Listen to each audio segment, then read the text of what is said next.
Un recordaris.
Profesor, no se escucha. ¿No se escucha? No puede ser. Bien me Sí, no, dicen, no. jóvenes. Y estoy preguntando. A ver. ¿Por qué no se escucha? Vamos a compartir otra vez. No puede ser. A ver. Vamos a compartir. Qué raro. A ver, ahora sí. Mm, ¿Se logra ver? ¿Sí? Sí se ve. Ya, ahora dígame si se escucha. Anteriores estuvimos hablando sobre los ¿Se Sí, sí se escucha? escucha. Ah, Sí, ya. Por sí. favor, avíseme porque yo no puedo saber si ustedes están oyendo o viéndolo, ¿ya? Ok, continuamos entonces. experimentos de Gregor Mendel en las plantas de guisante. Mendel, si lo recordáis, obtuvo una serie de resultados con estas plantas que le permitieron llegar a unas conclusiones que conocemos como leyes de Mendel. Él descubrió que para cada carácter existe un factor hereditario que se transmite de padre a hijo, que para cada factor hereditario hay dos variantes posibles, una dominante y otra recesiva, que en cada individuo hay dos copias de cada uno de los factores que pueden ser iguales o diferentes entre sí, que cada gameto lleva solo una de esas dos copias y que las copias que tiene cada individuo se heredan una del padre y otra de la madre, una de cada uno de los progenitores. La pregunta es, ¿esto ocurre solo en las plantas, solo en las que estudió Mendel? Él estaba convencido de que estos eran unos principios que se cumplían en todos los seres vivos. La verdad es que no es así. Solamente algunas características se transmiten siguiendo los principios o leyes de Mendel, pero es cierto que en todas las especies hay algunos caracteres, algunas características que sí se transmiten de esta manera, que es a lo que llamamos caracteres mendelianos. Pero antes de analizarlo en los seres humanos tenemos que actualizar un poco la terminología. Actualmente ya no se habla de factores hereditarios, hoy hablamos de genes, ya veremos exactamente lo que son, pero bueno, ya sabéis que son fragmentos de ADN que son los responsables de los caracteres. De la misma manera, a esa variante de los factores hereditarios es a lo que hoy en día le llamamos alelos. Por ejemplo, en el caso de las flores, de las plantas de guisante, tendríamos un alelo para el color rojo y otro para el color blanco. A las posibles combinaciones de alelos, recordad que tenemos dos copias de cada gen, le llamamos genotipo. Como veis, para un gen determinado existen tres posibles genotipos. Los dos alelos pueden ser dominantes, entonces decimos que es un homocigoto dominante. Puede haber un alelo dominante y otro recesivo, en cuyo caso hablamos de un genotipo heterocigoto, o pueden ser los dos alelos recesivos y entonces lo llamamos homocigoto recesivo.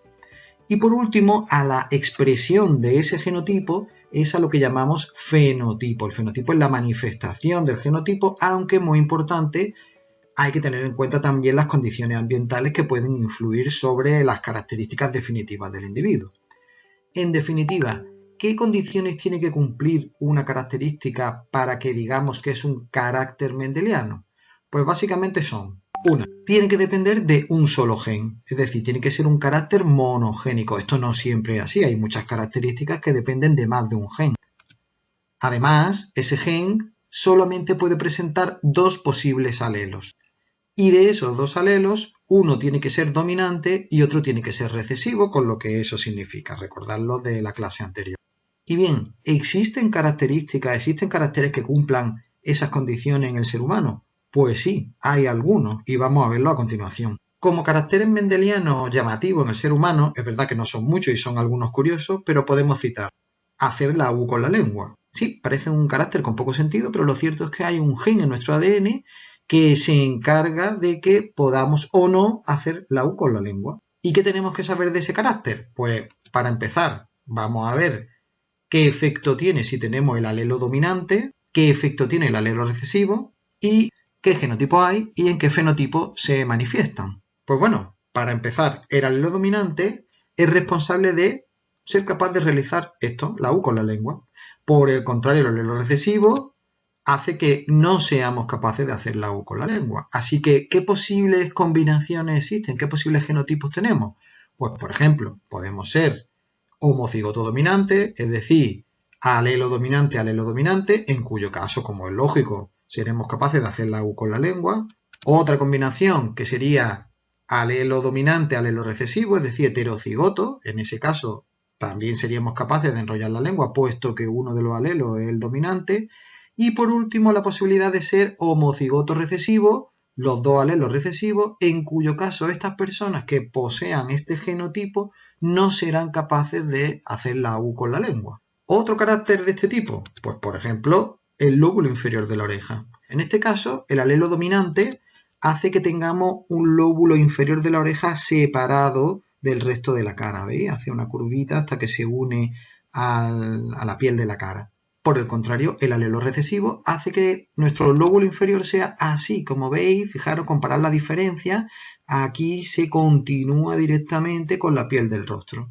Las posibilidades pues serían las que estáis imaginando, ¿verdad? Homocigoto dominante, el lóbulo sería despegado, heterocigoto, lóbulo también despegado, y homocigoto recesivo, es decir, los dos alelos recesivos, esos serían las personas que tendrían su lóbulo pegado.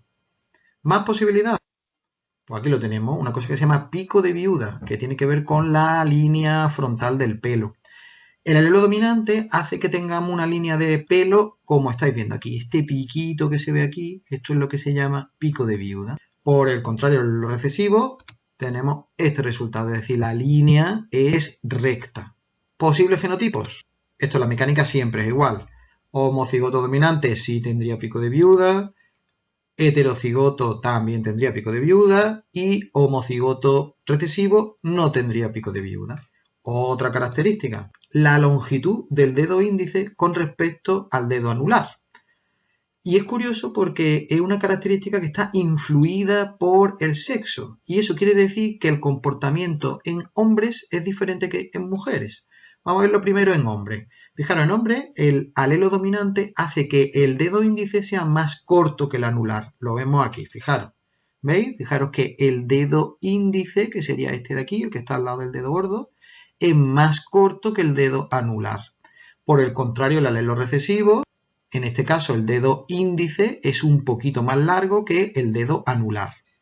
Es decir, viendo los genotipos, tal como hemos hecho antes, pues serían homocigotos dominantes, dedo índice más corto, heterocigoto igual y homocigoto recesivo, el índice sería más largo que el anular. Lo más curioso de todo esto, como hemos dicho, es que en mujeres es justo al revés. Es decir, el alelo dominante lo que hace es que el índice, el dedo índice, sea más largo que el anular. Lo vemos en las imágenes, es decir, las imágenes serían las mismas, pero cambiadas de posición. En este caso, dedo índice más largo y en este, dedo índice más corto. Y por lo tanto, fijaros qué curioso, los resultados de los genotipos serían al contrario que en los hombres. Es decir, los homocigotos dominantes tendrían el índice más largo, los heterocigotos igual, y en este caso son los homocigotos recesivos los que tendrían el índice más corto. Fijaros qué cosa tan curiosa. El caso es que todas estas características las podemos estudiar en cualquier unidad familiar, por ejemplo, la vuestra. Vamos a ver un esquema a modo de ejemplo para que veáis cómo se hace, para que luego sepáis aplicarlo a vuestra familia. Imaginaros que tenemos una familia que está compuesta por el abuelo, la abuela, que tienen 3 hijos. Esta forma pareja con este personaje de aquí y tienen 2 niños. Bien, estos serían los integrantes de esta familia. ¿Cómo los representamos para hacer un árbol genealógico? Pues generalmente los varones se representan con cuadrados, en tanto las mujeres se suelen representar con círculos. Esto es una cosa totalmente arbitraria, se puede hacer al revés. Pero si seguimos este patrón, el esquema quedaría de esta manera. Además, las relaciones entre los individuos se hacen de la siguiente manera. Cuando hay una relación de pareja, de descendencia común, se representa con líneas horizontales. Tendríamos una línea horizontal entre estas dos personas y entre estas dos. De la misma manera, una relación de padres a hijos se representa así. ¿Veis? Quiere decir, estos 3 individuos son hijos de la misma pareja y por lo tanto hermanos entre sí. Y por lo tanto, esta relación de ellos dos con respecto a sus padres se representaría así. Bien, pues ya tenemos así hecho el esquema de la estructura familiar. Ahora lo que tenemos que hacer es rellenarlo desde el punto de vista genético y lo haríamos de la siguiente forma. Suponéis que vamos a estudiar el primer carácter que hemos explicado, el de hacer la U con la lengua. ¿Qué pasos tendríamos que seguir? Pues mirad, esto se puede hacer de muchas maneras, pero yo os sugiero esta secuencia que creo que es la más fácil de resolver. En primer lugar, tenemos que observar la característica, es decir, en este caso tendríamos que pedirle a cada persona que intentara hacer la U con la lengua y anotamos junto a cada uno de los individuos si puede o no puede hacerlo. Una vez que lo tenemos todo anotado, los que sí y los que no, pasaríamos a analizar los aspectos genéticos. Recordad, muy importante, que en este caso teníamos 2 alelos, que el dominante es que sí es capaz de hacer la U con la lengua y que el recesivo es que no es capaz de hacer la U con la lengua. Así que lo más práctico es empezar por los que tienen el estado recesivo, es decir, los que no enrollan la lengua. ¿Por qué? Porque el genotipo, la combinación de alelos de los que tienen el carácter recesivo, esto parece un poco trabalengua lo que estamos hablando, pero si os hacéis con la terminología es muy fácil, pues lo que os decía, los que tienen el carácter recesivo no tienen más remedio que tener el genotipo homocigoto recesivo, porque es la única forma que se manifieste, es decir, serían así, ¿de acuerdo? A minúscula, a minúscula. Tienen que tener los 2 alelos recesivos para que se manifieste la característica recesiva, que en este caso es que no son capaces. A partir de ahí, el siguiente paso sería ir resolviendo uno a uno el resto de los individuos y deduciendo por las demás condiciones. Por ejemplo, fijaros, vamos a empezar por este de aquí. Este individuo tiene que tener como mínimo un alelo dominante, porque sí es capaz de enrollar la lengua. Pero al mismo tiempo ha sido capaz de tener una hija que no es capaz de enrollar la lengua. Por lo tanto, ha tenido que darle en herencia un alelo recesivo.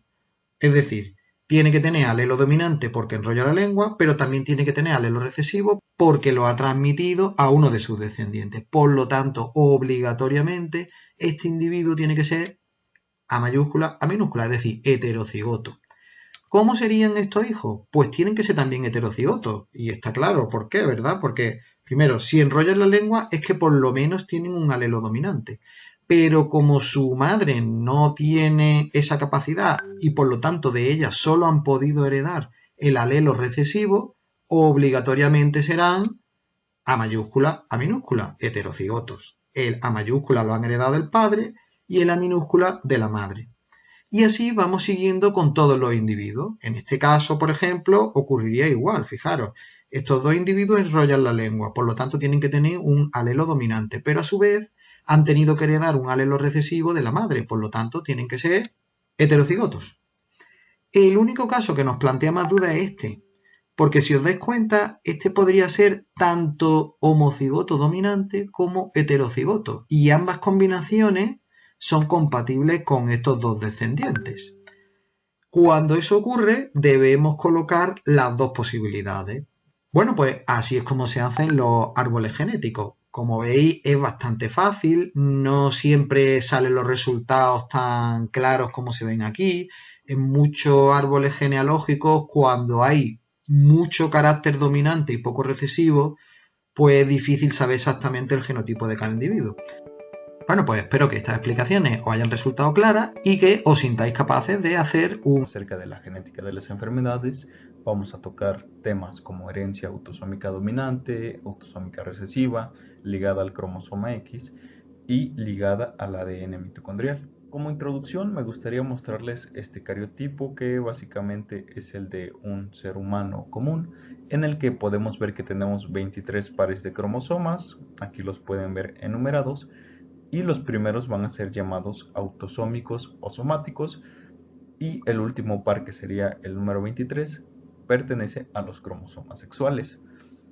Así que, por ejemplo, la herencia autosómica dominante va a abarcar del cromosoma 1 al cromosoma 22, o podría abarcar estos cromosomas, pero no los cromosomas sexuales. Aquí, por ejemplo, en este cariotipo podemos ver que va a ser de una mujer. En el caso de que fuera de un hombre, tendría un cromosoma X y un cromosoma Y, que es mucho más corto que el cromosoma X.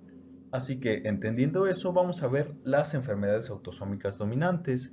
Estas básicamente van a ser causadas por una mutación en un gen autosómico. Eso quiere decir del cromosoma 1 al cromosoma 22. Básicamente, una copia alterada va a ser suficiente para causar la enfermedad. Aquí podemos ver ejemplificado en este dibujo a un hombre que padece cierta enfermedad no especificada y a una mujer que está completamente sana. Aquí podemos ver también justamente la copia que va a estar alterada justamente en este locus. Respecto a su descendencia, aquí vemos que tenemos a un varón y a una mujer que van a ser afectados, y a un varón y a una mujer que no van a ser afectados por la enfermedad. Justamente en esta parte podemos ver la copia que va a estar alterada, por lo que ellos van a padecer la enfermedad. En este caso, aquí no tendrían esa copia y por eso no desarrollarían la enfermedad. La posibilidad de tener una enfermedad autosómica dominante cuando alguno de los padres tiene la enfermedad es de 50%. Y básicamente, si nosotros encontramos alguna enfermedad autosómica dominante, lo más probable es que alguno de los padres tenga la enfermedad. Y bueno, básicamente con eso entendemos que la herencia autosómica dominante no se va a saltar generaciones, tal y como sí lo hace la herencia autosómica recesiva. Ahora, algunos ejemplos de enfermedades autosómicas dominantes van a ser la enfermedad de Huntington o el síndrome de Marfan. Aquí en estas imágenes, por ejemplo, vamos a poder ver justamente una persona con síndrome de Marfan que va a tener afectación del tejido conectivo, va a tener también extremidades largas, tal y como lo pueden ver acá, va a tener una estatura bastante alta, pero también va a tener ciertas deformidades, tal y como pueden ver acá, por ejemplo, el pecho, además de problemas cardíacos. Otro ejemplo también clásico que tenemos es la acondroplasia, en el que vamos a ver justamente a estos pacientes que van a ser afectados con un acortamiento de los miembros, algo que comúnmente denominamos como enanismo. En el caso de las enfermedades autosómicas recesivas, aquí vamos a ver que estas enfermedades requieren que ambos padres transmitan una copia que esté alterada o mutada del gen para que el trastorno se manifieste en su descendencia. Aquí en este caso, por ejemplo, vemos a un padre portador y a una madre portadora. ¿Qué quiere decir esto?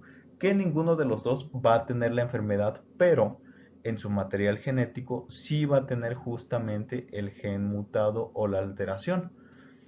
En este caso podemos ver la descendencia. Si tomamos en cuenta que ambos padres son portadores, tenemos el 25% de probabilidad de que un hijo sea sano, el 50% de que tengamos hijos portadores, aquí porque portarían justamente una copia mutada. Sin embargo, no tendrían ambas copias mutadas, por eso no desarrollarían la enfermedad, pero sí serían portadores y también podrían pasarlo a la siguiente generación. En este caso también vemos a una persona enferma. ¿Por qué? Porque esta persona sí tiene ambas copias mutadas del gen, por lo tanto sí manifiesta la enfermedad. Así que bueno, entendiendo esto, por ejemplo, vamos a tener que en el caso de encontrar alguna enfermedad autosómica recesiva, no necesariamente quiere decir que alguno de los dos padres tengan la enfermedad.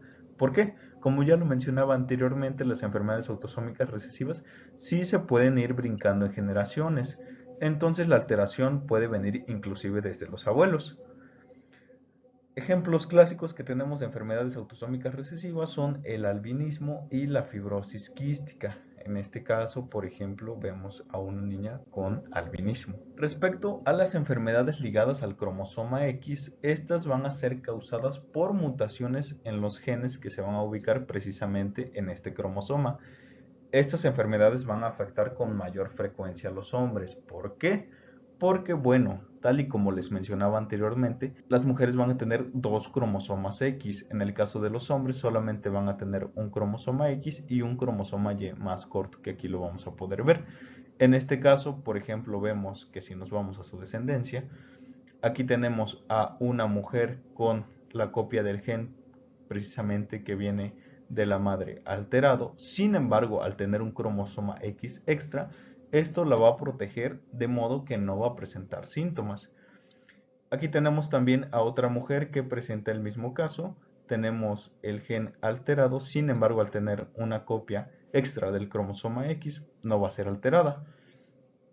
En el caso de los hombres, sí. Aquí vemos justamente que este hombre, al tener ya el gen alterado, sí va a presentar la enfermedad porque no posee un cromosoma X extra, sino que va a tener un cromosoma y por lo tanto no va a ser protegido por este otro cromosoma X, como sí lo sería en el caso de las mujeres. Mismo caso en este último hijo, que también va a tener la copia alterada que va a venir del cromosoma X. Ejemplos que tenemos de enfermedades ligadas a cromosoma X está, por ejemplo, la hemofilia y la distrofia muscular de Duchenne, que aquí la podemos ver justamente ejemplificada. Por último, hablemos de las enfermedades ligadas al ADN mitocondrial, y estas van a ser causadas por mutaciones justamente en este ADN que se va a heredar exclusivamente de la madre. Aquí, por ejemplo, vamos a ver esta imagen que nos ejemplifica qué es lo que pasa cuando la mamá está enferma. Aquí tenemos un padre que no va a ser afectado por ninguna enfermedad y aquí tenemos una madre enferma. Entonces, solo hasta comienzos del siglo XX es que se reconoce como tal el aporte que realizó Mendel, y pues se comenzó a hablar de la herencia mendeliana cuando se hablaban de esta forma de segregación. En el caso de la herencia mendeliana para los humanos, entonces hablamos que las características o las enfermedades son transmitidas a partir de un único gen. Hablamos de enfermedades monogénicas. Siguen este patrón de herencia escrito por Mendel, tanto dominante y recesivo, y esta herencia se aplica tanto a los cromosomas autosómicos como a los cromosomas sexuales.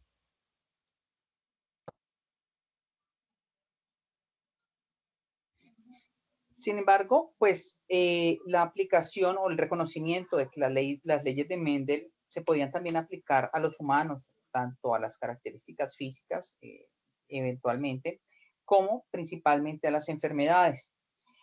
Solo hasta 1902, Archibald Garrod, un médico científico inglés, quien estaba haciendo un seguimiento a los pacientes que presentaban alcaptonuria, encontró que la enfermedad se presentaba predominantemente en los descendientes de parejas consanguíneas.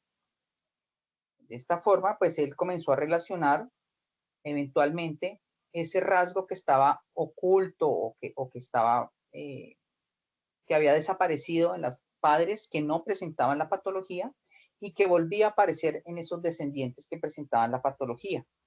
En este caso, pues se asoció esta forma de segregación con un patrón de herencia autosómico recesivo, o recesivo mejor. Por otro lado, William Curtis Farabee, igualmente inglés, norteamericano, identificó también que habían rasgos que se transmitían de una generación a otra y que estos rasgos permanecían en este grupo familiar.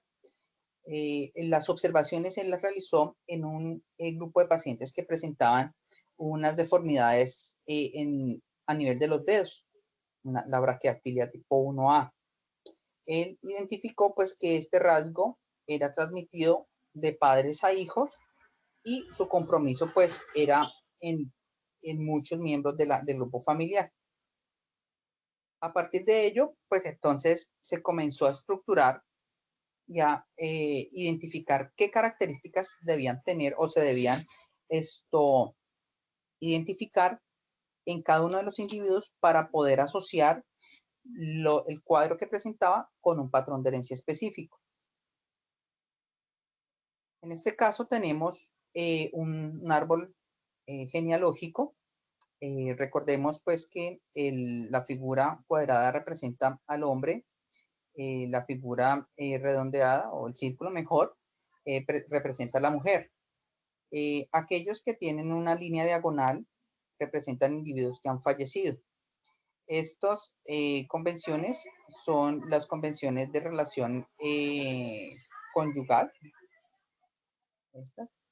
Estas que están acá son las líneas de relación filial y estas son las líneas de descendencia. Entonces encontramos acá que hay un individuo, un hombre, quien presentaba un rasgo X. Este rasgo X fue transmitido a uno de sus descendientes. A su vez, ese descendiente se lo heredó a 3 de sus descendientes. Y cada uno de estos descendientes que heredó el rasgo se lo pudo transmitir a sus demás descendientes. No obstante, acá tenemos una particularidad y es este descendiente, el descendiente 3-4. Él presentaba el rasgo, la particularidad, pero no lo heredó a sus demás descendientes. Por otro lado, hemos encontrado que hay afectados que tienen sus descendientes afectados también y afectados que tienen sus descendientes no afectados, y a su vez estos descendientes no afectados no transmiten ningún rasgo similar, ninguna patología a sus descendientes. En este caso, pues vemos que esto refleja la herencia autosómica dominante. En la herencia autosómica dominante, los individuos afectados son siempre descendientes de un progenitor portador y afectado del mismo rasgo o de la misma mutación. El carácter aparece en todas las generaciones, no salta generaciones. Afecta tanto a hombres como a mujeres, y la descendencia de individuos, en la descendencia van a aparecer individuos tanto afectados como no afectados. Cada uno de los descendientes va a tener la probabilidad de heredar el alelo afectado o el rasgo en un 50%. Esto sí es importante que quede claro. No quiere decir que el 50% de los descendientes de este afectado va a tener la enfermedad. Quiere decir que cada uno de ellos va a tener un chance del 50% de presentar la enfermedad. Recordemos que al ser un rasgo dominante, este se presenta por compromiso en uno solo de los alelos. Y este alelo puede ser heredado en un 50% a cada uno de los hijos, porque el afectado tiene un alelo sano y un alelo afectado. O hereda el alelo sano o hereda el alelo afectado. Entonces, por eso es que cada uno de ellos tiene un 50%. No es que la totalidad de los descendientes, bueno, acá todos son números impares.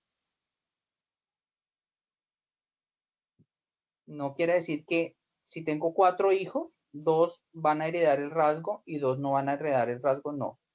Es que tengo el chance de que por cada uno de ellos voy a segregar el alelo afectado o voy a segregar el alelo no afectado. Es por eso, es esta la razón que explica por qué la familia de este descendiente que estaba afectado, ninguno de ellos presenta el rasgo, presenta la enfermedad. Y a su vez vemos como este descendiente, específicamente, que no fue afectado, como no tiene ningún alelo que presente la enfermedad, que presente el rasgo, pues él no le va a heredar este rasgo a sus descendientes. Entonces, digamos que esas son las características que predominan para reconocer un patrón de herencia autosómico dominante.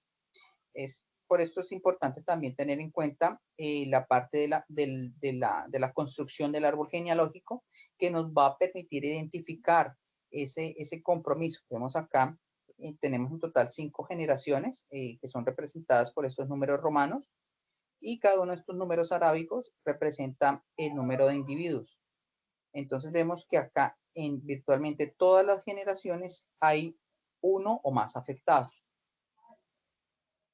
Bueno, continuando, vamos a hablar entonces de los ejemplos. Aquí vemos 2 ejemplos, entonces vamos a dirigirnos o enfocarnos básicamente en las características. Entonces acá vemos una familia. Ustedes ven a la madre que tiene, pues en realidad hizo falta un poco el poder detallar las características de los ojos. Pero pues digamos que en esa parte vemos unas facies casi que inexpresivas, como si no tuviera fuerza.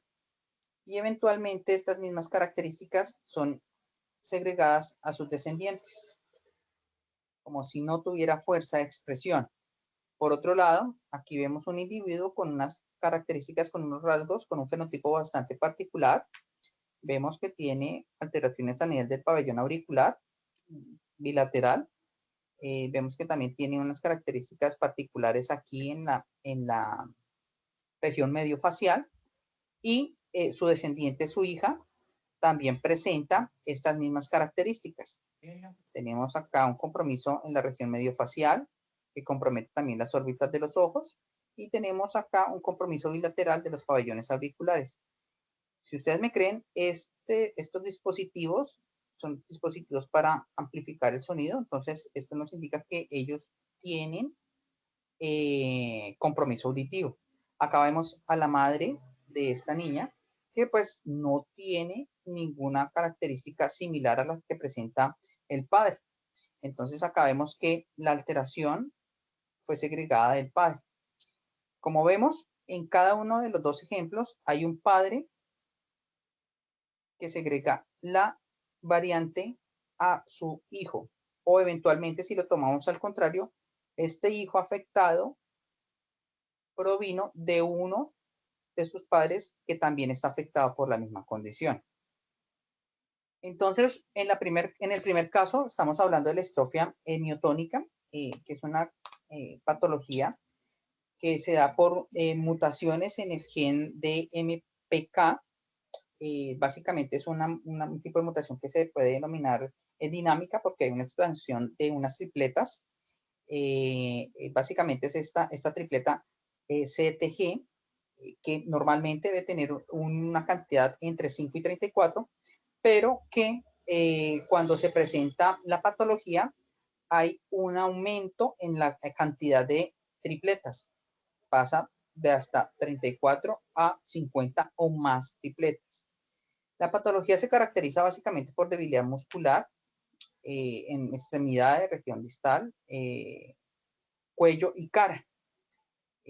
Se presenta una condición que se llama miotonía, que es básicamente la imposibilidad de abrir la mano luego de un esfuerzo sostenido de la misma.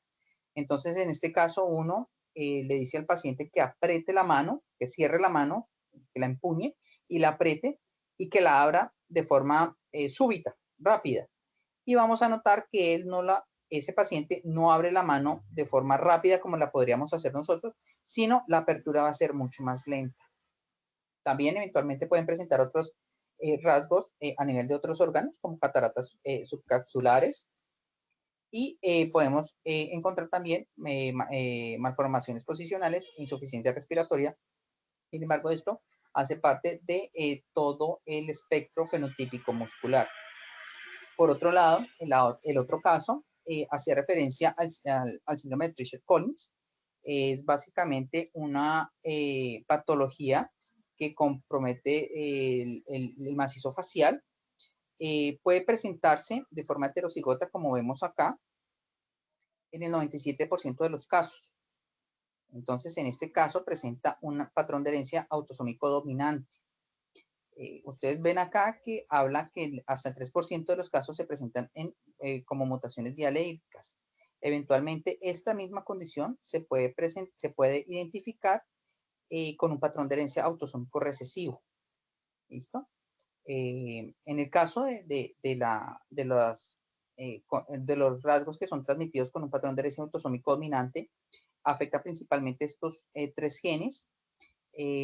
En los dos patrones de herencia, tanto autosómico dominante como autosómico recesivo, el espectro fenotípico es muy similar. Vamos a ver la hipoplasia mediofacial, la micrognatia y la retrognatia.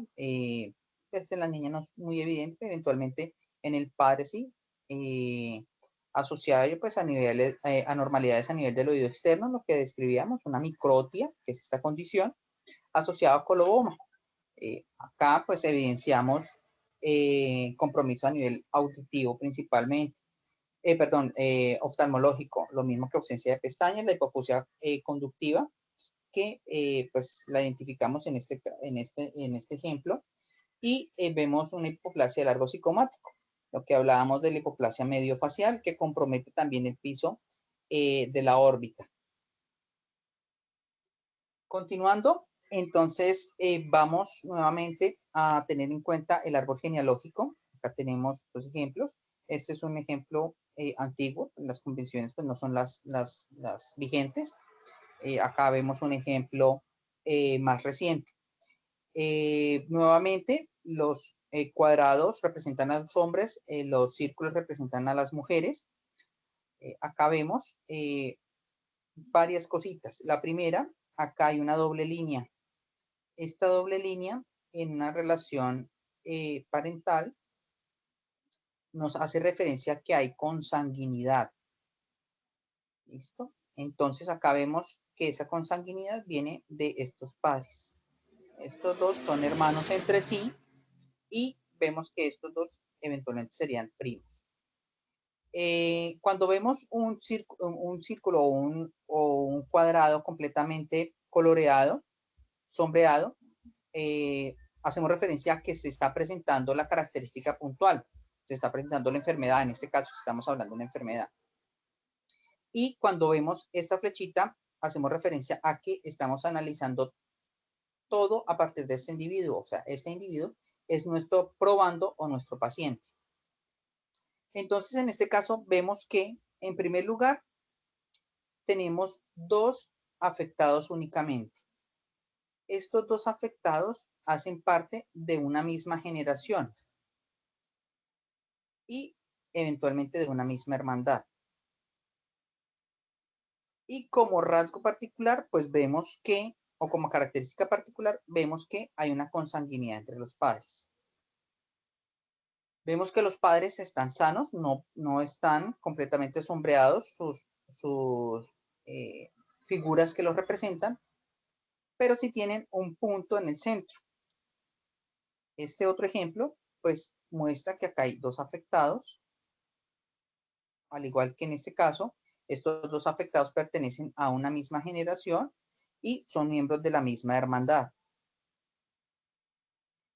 Vemos como los padres no están afectados y vemos como en este caso hay aquí, digamos que no hay un salto generacional, vemos que hay 2 generaciones que están comprometidas, pero si hablamos de este con relación a esta generación, vemos que los padres no están comprometidos.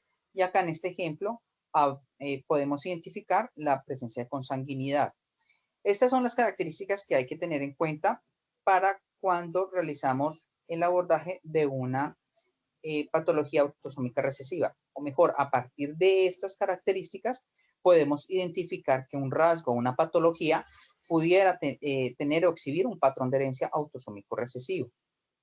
Entonces, ¿qué características vamos a tener en cuenta para ese patrón de herencia autosómico recesivo?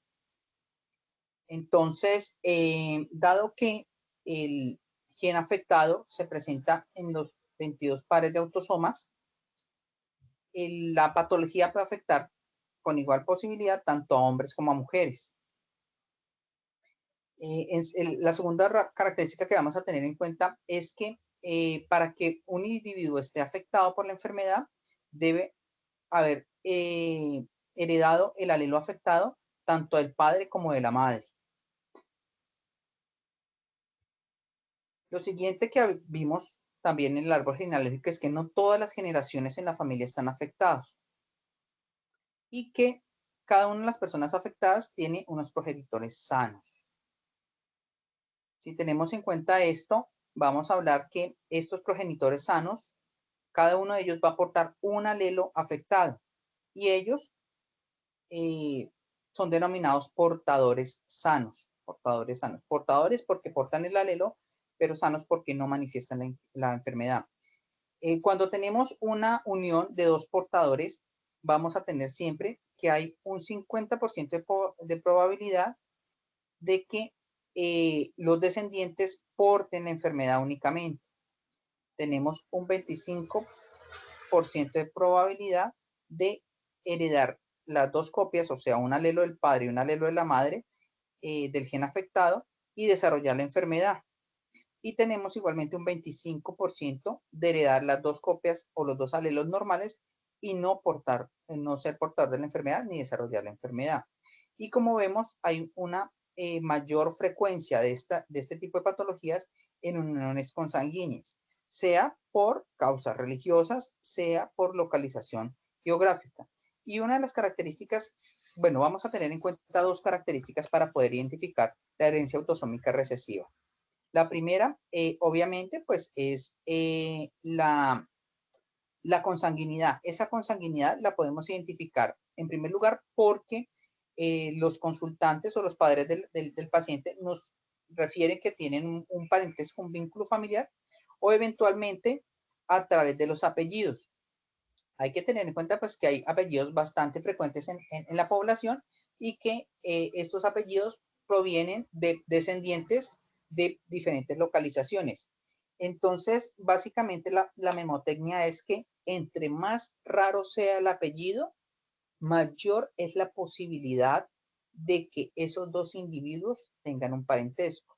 Entonces, por ejemplo, el apellido Rodríguez es uno de los apellidos que tiene la mayor frecuencia en el país. Vamos a encontrar Rodríguez en absolutamente todo el país, pero es muy poco probable que una persona con apellido Rodríguez de La Guajira sea familiar de una persona con apellido Rodríguez de Bogotá, salvo que sus descendientes provengan de la misma localización geográfica. Ahora, por ejemplo, si vamos a tomar un apellido raro, no sé, Almonacid, por ejemplo, no es un apellido frecuente, no lo he escuchado sino una o dos veces. Es un apellido que no es frecuente en nuestra población, entonces vamos a encontrar que si hay dos individuos con ese mismo apellido, es probable que tengan algún vínculo familiar. Y la otra característica que vamos a tener en cuenta es la localización geográfica, de dónde proceden estos individuos. Nosotros vamos a encontrar que, por ejemplo, en regiones como Boyacá y Antioquia, por la misma dificultad geográfica, la misma accidentalidad geográfica, o por la misma cercanía en el caso de Boyacá, hay más posibilidad de que los individuos se puedan mezclar entre sí. Entonces, en el caso de Boyacá, vemos que hay muchas ciudades muy cercanas unas de otras y eventualmente pueden tener este intercambio de material genético. Y en el caso de Antioquia, pues con su geografía bastante agreste, hace difícil que los individuos de una región puedan migrar a otras para poder realizar este cruce de información genética y eventualmente ellos se quedan en esa misma región geográfica, entonces pues van a mantener esos rasgos dentro de esa misma localización. Eventualmente acá en el país pues no es frecuente que haya esa consanguinidad basada en la religión, no obstante pues encontramos que hay algunas religiones, eventualmente la judía, que mantiene pues un alto índice de consanguinidad. Entonces, preguntar si esta familia tiene algún tipo de ancestros judíos que pues nos puedan orientar también para identificar el patrón de herencia que esté presentando la patología que estamos estudiando. Acá tenemos dos ejemplos. En este primer ejemplo, pues vemos varios individuos con talla baja, unos rasgos particulares, unos más marcados que en otros, pero pues todos ellos guardan una relación específica. Y acá vemos dos individuos igualmente con rasgos particulares, la pigmentación de la piel. Estos son ejemplos de herencias recesivas. Entonces vemos como la mucopolisacaridosis es una entidad que agrupa diferentes tipos. Vale la pena mencionar que en el caso de las mucopolisacaridosis hay una específica que es la mucopolisacaridosis tipo 2 o el síndrome de Hunter, exhibe un patrón de herencia ligado al X recesivo, pero todas las demás exhiben un patrón de herencia autosómico recesivo. Ya más adelante vamos a hablar de los patrones de herencia ligados a X recesivo. Pero todos ellos pues van a requerir que sus progenitores posean un alelo afectado y que cada uno de ellos se lo segregue a ellos. El espectro fenotípico que tiene el mucopolisacaridosis pues es bastante amplio, pues tienen algunas características particulares básicas. La primera de ellas pues es talla baja. Esta talla baja es una talla baja desproporcionada. Vemos como acá tenemos un tórax que es bastante largo y algo en tonel, con unas extremidades cortas. Vemos un compromiso esquelético. Si ustedes miran acá, vemos que la niña tiene las manitos como flejadas, los deditos específicamente, mano en garra. Algunos de ellos presentan unos rasgos que son denominados facies toscas, como rasgos bruscos, y eventualmente este no lo presenta tanto, pero sí vemos que eventualmente tiene aquí unas alteraciones a nivel del tórax. Algunos de ellos presentan compromiso oftalmológico y otros presentan compromiso cognitivo. Cada uno de ellos pues va, cada uno de los rasgos fenotípicos pues va de la mano con el tipo de alteración de depósito que se va a presentar y pues obviamente el sustrato que va a afectar esa zona. Por otro lado, el otro ejemplo es el albinismo. El albinismo se da básicamente por mutaciones bialélicas. En el caso del albinismo también tenemos un albinismo ligado a X. En el caso del albinismo, pues vamos a hablar de mutaciones bialélicas en estos genes principalmente. Y pues las características principales de ellos son la hipopigmentación. Hablamos de albinismo oculocutáneo cuando vemos compromiso tanto de los ojos como de la piel y sus anexos. Eventualmente también pueden presentar otras alteraciones tales como nistagmos y estrabismo asociado a reducción de la agudeza visual. Estas son características propias del albinismo que pues también nos ayudan a caracterizar el cuadro clínico. Pero como mencionamos, los padres de estos chicos van a ser asintomáticos, o sea, no van a presentar ninguna característica, ningún trastorno similares a los de ellos. Continuando, pues acá tenemos otra genealogía. Vamos a ver las particularidades que tiene esta genealogía. Entonces vemos acá que partamos de este que es más pequeño. Acá tenemos una pareja.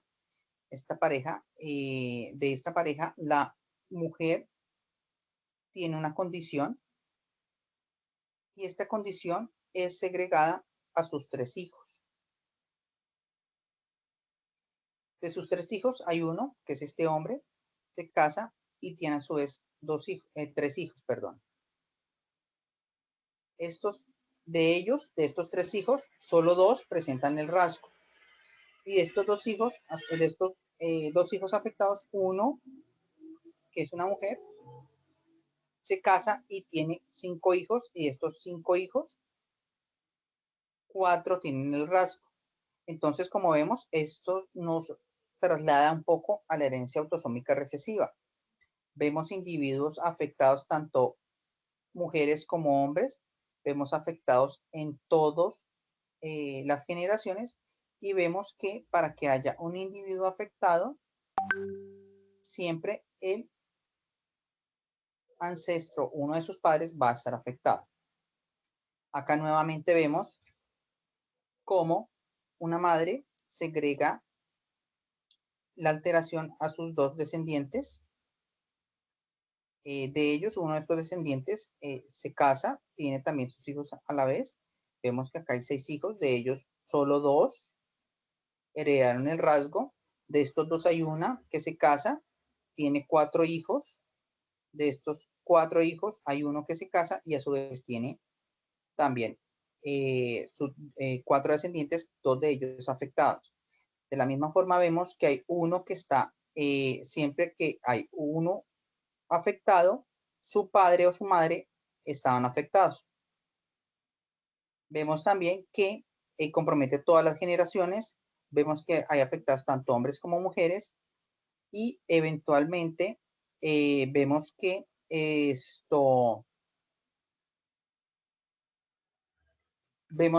la variante, el rasgo lo pueden segregar también tanto hombres como mujeres. Cuando vemos esto, nos trasladamos inmediatamente a un patrón de herencia autosómico dominante, o sea, es muy parecido al autosómico dominante. Pero, ¿qué llama la atención? ¿Qué puede llamar la atención de estas características? Entonces, vamos a encontrar que estas mismas características las podemos identificar en un patrón de herencia ligado a X dominante. En este caso, todos van a estar comprometidos, tanto hombres como mujeres. Vamos a encontrar afectados en todas las generaciones, pero vamos a encontrar la particularidad. En el caso de que sea la mujer la afectada, ella va a transmitir el rasgo tanto a hombres como a mujeres con una probabilidad del 50%. Recordando pues que la mujer tiene 2X y que en cada uno de los embarazos va a segregar uno, o el bueno o el malo. En el caso de los hombres, el patrón de segregación es diferente. ¿Por qué razón? Nosotros los hombres tenemos un solo cromosoma X y eventualmente ese sería el único que vamos a heredar. Entonces, en este caso, el hombre va a segregar el rasgo únicamente a las mujeres con una probabilidad del 100%. Si regresamos a la genealogía, perdón, vamos a encontrar esa parte. Entonces, si tenemos acá una mujer que está afectada, ella va a heredar el rasgo tanto a mujeres como a hombres. Pero si vemos que es el hombre el afectado, él va a heredar el rasgo únicamente a las mujeres. Como vemos, todos los hombres están sanos, porque nosotros los hombres no heredamos el cromosoma X a los hombres, a nuestros hijos varones, sino heredamos el cromosoma Y. Acá vemos el igual ejemplo, vemos que el que segrega la variante es el hombre, pero las afectadas son únicamente las mujeres. El hombre está sano. ¿Listo? Entonces vamos a ver esa particularidad.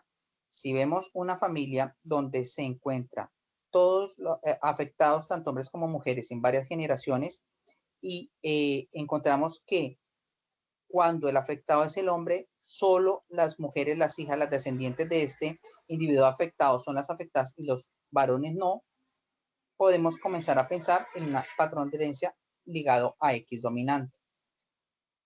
Acá tenemos entonces 2 ejemplos de estas características. El primero de ellos es la hipofosfatasia. Es básicamente una patología ósea dada por unas mutaciones en el gen FEX que se encuentra localizado en el cromosoma X. Se caracteriza por talla baja, retraso en el crecimiento, hipomenización, raquitismo en los niños y osteomalacia. Vemos acá cómo están curveados los huesitos. Dolores óseos, calcificaciones en ligamentos, pues esta es una radiografía de un infante, pues no vamos a ver estas condiciones. Y desde el punto de vista bioquímico vamos a ver una disminución del fosfato, una fosfatasa alcalina elevada y una disminución de la vitamina D. Por otro lado, vamos a encontrar también la incontinencia pigmenti, que es una patología con una herencia ligada a X dominante. Hay que tener en cuenta pues, que eventualmente lo que principalmente se ve afectados o las que principalmente se ven afectadas son las niñas. Eventualmente para nosotros los varones es letal En el caso de que nosotros identifiquemos un varón afectado por incontinencia pigmenti, lo más probable es que sea un mosaico que esté presentando también un cromosoma X adicional, perdón. Esta patología pues va a tener básicamente 4 etapas, una etapa de ampollas, una etapa de erupción similar a verrugas, una etapa de hipopigmentación macular y una etapa de hipopigmentación lineal. Además de ello, pues vamos a encontrar que va a presentar lesiones eritematosas, verrucosas. Acá vemos diferentes etapas de la evolución de la patología y vamos a encontrar hipodontia, anodontia y anormalidades en la forma de los dientes. Acá vemos unos dientes cónicos. Además de ello, podemos encontrar alteraciones en la vascularización de la retina y compromiso también a nivel de los anexos cutáneos, alopecia y onicogriposis. Bueno, ya casi para finalizar, entonces encontramos este árbol genealógico. Ya pues las convenciones ya nos son más familiares, entonces vemos que acá hay mujeres que presentan, que portan un alelo y vemos que los afectados son únicamente hombres. Vemos también que los afectados tienen padres sanos y que eventualmente saltan generaciones. Entonces vemos como acá hay un afectado y 2 generaciones más adelante hay otro afectado. Entonces tenemos particularidades. En primer lugar, solo se comprometen los hombres. En segundo lugar, solo las mujeres son las que heredan el rasgo.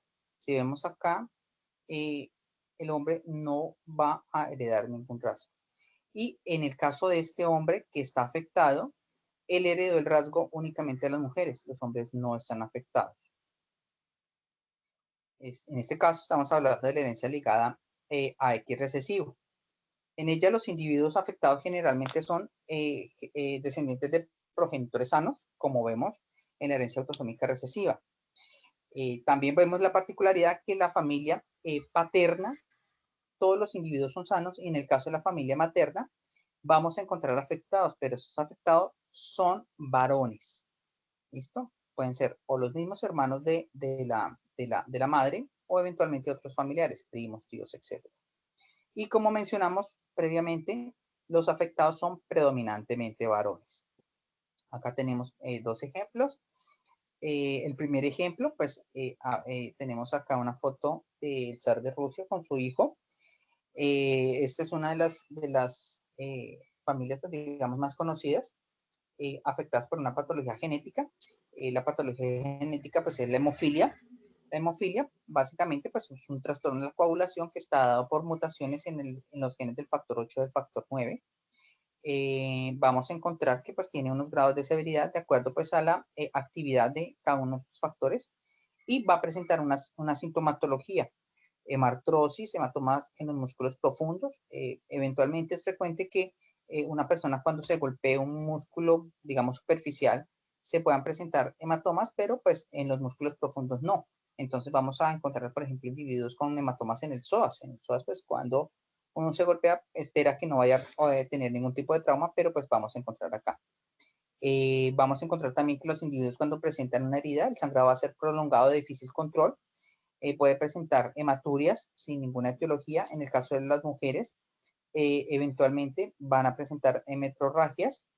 Y vamos a encontrar también alteraciones a nivel de otros factores asociados a la población, como conteo normal de plaquetas, una PT elevada, principalmente una PTT normal. El otro ejemplo que tenemos es la distrofia muscular de Duchenne-Becker, que también está dada por mutaciones en el gen DMD, localizado en el cromosoma X, en la región 21.2, 21.1. Esta patología es una patología crónica, progresiva, es una patología muscular que se caracteriza por debilidad muscular simétrica progresiva, más proximal que distal. Podemos encontrar, de acuerdo pues a la edad de inicio, podemos hacer un acercamiento a cuál de los 2 tipos de patología puede ser.